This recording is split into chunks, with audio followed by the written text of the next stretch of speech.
বন্ধুরা কেমন আছেন? আজকে আমি আপনাদের একটা বিশেষ পাখির সাথে পরিচয় করিয়ে দেব। এই পাখিটা নাম হচ্ছে কালো মাথা কাস্তেচড়া। তো আমরা বাইক নিয়ে যাচ্ছিলাম এক জায়গার উদ্দেশ্যে। ছবি তুলতে মূলত বের হয়েছিলাম। তো মাঠের ভিতরে আমরা বকের মতো কিছু পাখি দেখলাম, যেই পাখিগুলার মাথায় কোনো পশম নাই এবং পুরো কালো, কালারটাই পুরো কালো। তো এই একটু পরেই আমরা কাছে যাইতে বুঝতে পারলাম যে এটা কিছু আর না, এটা আমাদের কালো মাথা কাস্তেচড়া। তো আমাদের দেখে ওরা উড়াল দিল। এই পাখিগুলা প্রায় বিপন্ন। এটা বাংলাদেশের নিঝুম দ্বীপে সবচাইতে বেশি পাওয়া যেত, তো বর্তমানে অনেক কম পাওয়া যায়। তো ভাগ্যক্রমে আমরা এটা আমাদের এলাকাতে পেয়েছি, মাঠের ভিতরে চুয়াডাঙ্গা জেলায়।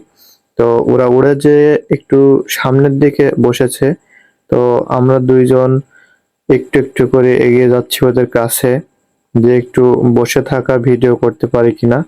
তো একটু পরে যে আমরা অনেক কাছে যাওয়ার পরে ওদের একটু ছবি তুললাম। তো পাখিটা দেখেন কেমন। এটা কিন্তু বক পাখি না, এটা এটা কালো মাথা কাস্তেচড়া। এটা হচ্ছে ব্ল্যাক হেডেড আইবিস বলে অনেক সময়। কোথাও পানি জমে থাকলে সেখানে ওরা খাবার খুঁজে খায়। তো ভিডিওটা দেখার জন্য ধন্যবাদ সবাইকে।